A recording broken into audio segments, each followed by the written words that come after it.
Hindu society is divided into 4 castes. When you look at this image, you will likely think that Hinduism has 5 castes.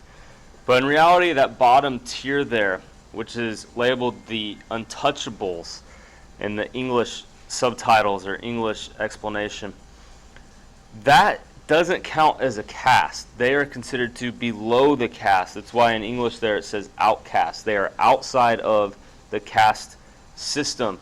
And there are millions upon millions of people who fit into this category. And again, I don't want to say caste because they're outside of the caste system. But the numbers vary depending on what site you look at. It can be 200 to 300 million people, which would fit into this untouchable category. And if you know much about Judaic tradition, there were people within Jewish society that were considered to be unclean because they didn't fall into the right parameters of what's required by God's ceremonial law. Those people essentially would be very similar to the untouchables of this Hindu caste system. And the fact that people don't want to touch them, they don't want to interact with them, try to stay away from them because they can bring uncleanliness upon yourself. In this case, bad karma. The explanation for this caste system can be found within the Rig Veda.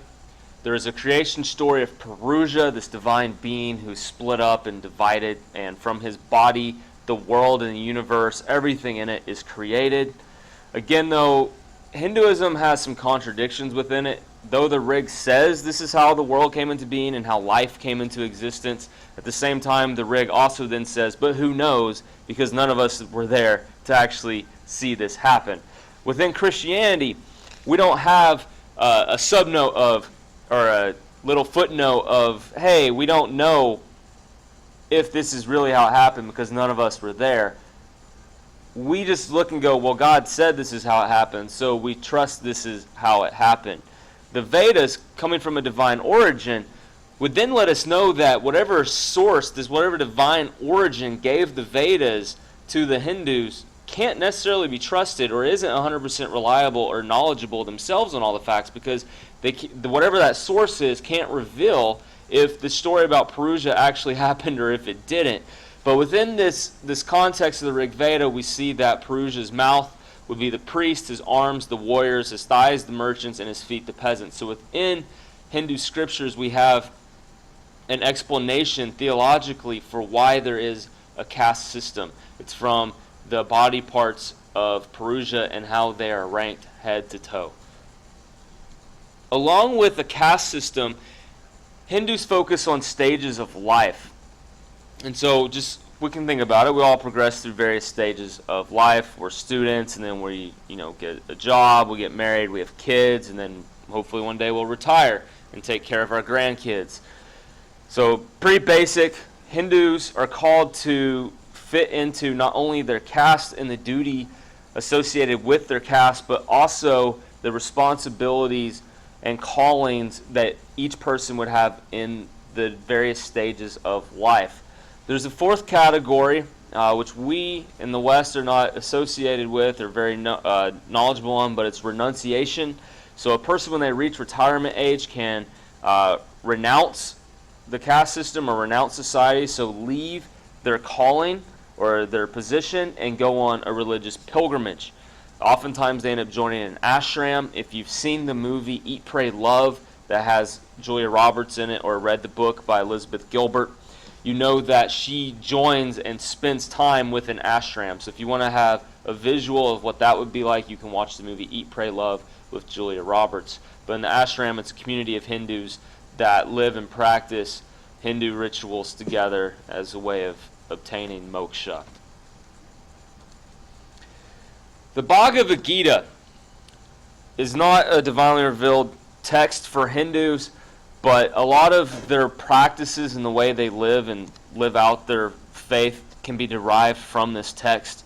The Bhagavad Gita stresses action and adherence to duty as being approved spiritual paths.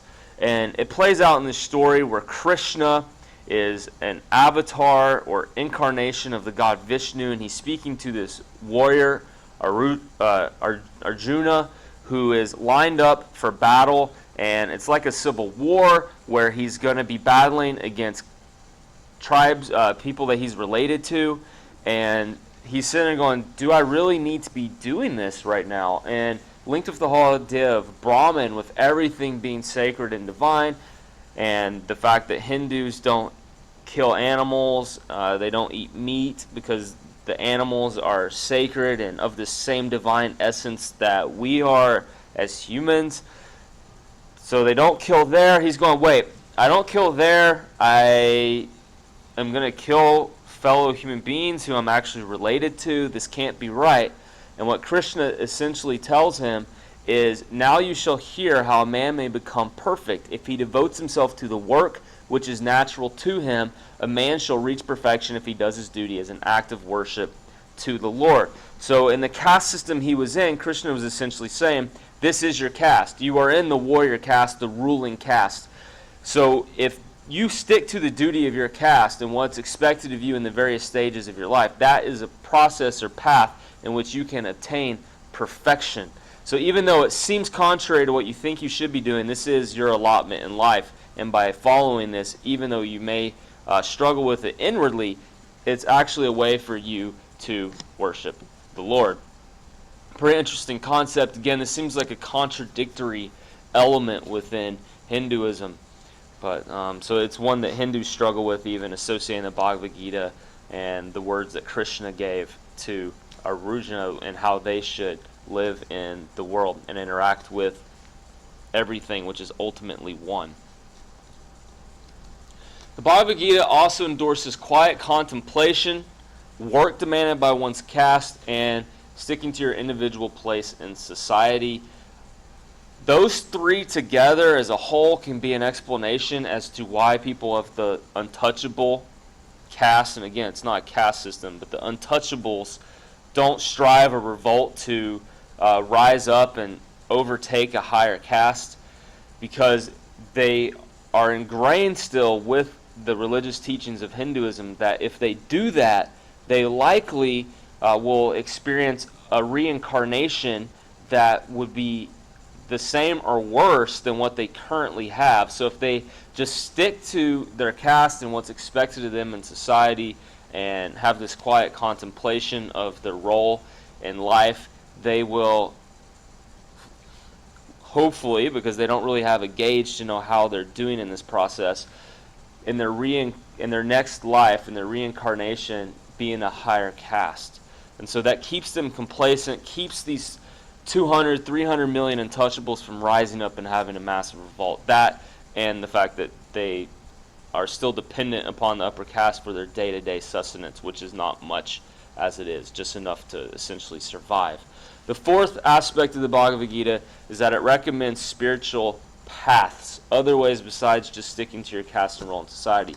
These spiritual paths are called yogas. Now, we have an idea of what yoga is in the West, and generally it's what's depicted here in this image of people exercising and breathing, and it's mostly, we view it as a form of exercise. It's largely stretching. However, yoga means more to Hindus, and there are various types of yoga which don't necessarily match what we're accustomed to thinking of in the West when we hear the term yoga. We actually don't even generally know what the word yoga means. It means union.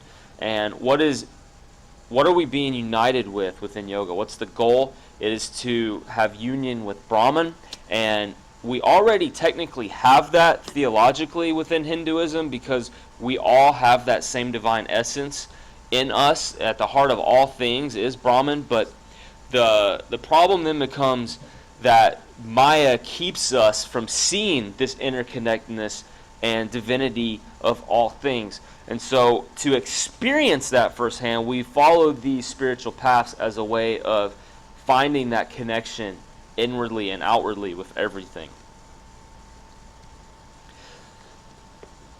Experiencing the world's religions. Let me get my book. Experiencing the World's Religions, 5th edition by Michael Malloy here, lists 6 different types of yoga, and of course there are more than these 6, but he lists 6 of the most common different yogas, which are ways for people to connect with Brahman And in this book, they are located on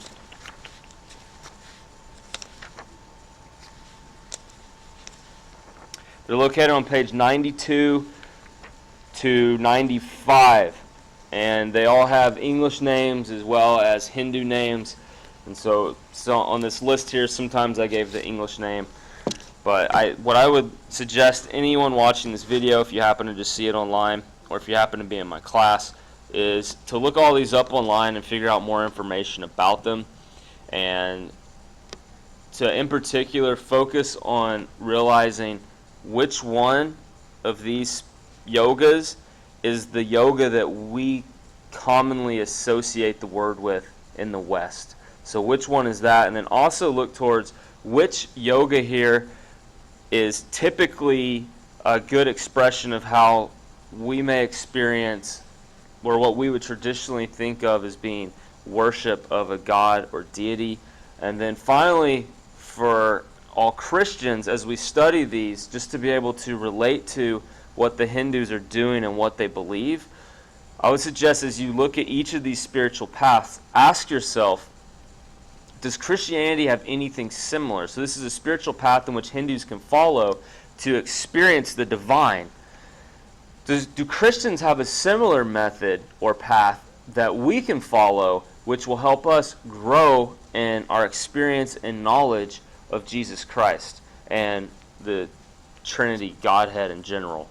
So those would all be great things to do for further research on these topics, but definitely tread lightly with yoga. I know some Christians would say don't ever practice yoga because of certain associations with Hinduism, and almost it can be like an open door to the demonic realm, or an open door to introducing others to Hindu practices that you may not actually want them to experience, or even yourself to experience as a believer in Christ. I myself haven't studied each of these yogas in that detail to be able to make an affirmative stance on my part, but the fact that other Christians I know who have studied it to that degree are making such statements, and you can look online to find this sort of thing. I recommend going to truthexchange.com. Either that's truthexchange.org instead of EX, it's just an X. And they have a letter it's like a letter about yoga to a friend, something along that line is the title. And I know they take the affirmative stance that Christians shouldn't practice yoga. So until I read that myself and even do more research, I don't want to take a stance and even participate in yoga. Again, that's for myself, but I would go with what Romans, I believe it's 14, teaches about the strong brother, weak brother. It may be clean for one person, but unclean for another person. And if it's clean for you, then don't potentially have someone else stumble or fall in their walk by potentially leading them into practicing this thing which for them is unclean. And if it's unclean for you, don't harshly judge something of someone else that you think is clean, unless of course you do look at this and you say, this is an affirmative against Scripture. For me, I'm not there yet, so I can't take that strong of a stance. But I hope this video was helpful just to explain how the caste system originates, at least theologically, within Hinduism, and then give an idea and explanation as to why Hindus stick to this caste system. Because a lot of times we look at it and go, well, why don't you just do things to go up, right? The social chain, because we're coming from a Western system in which that's possible.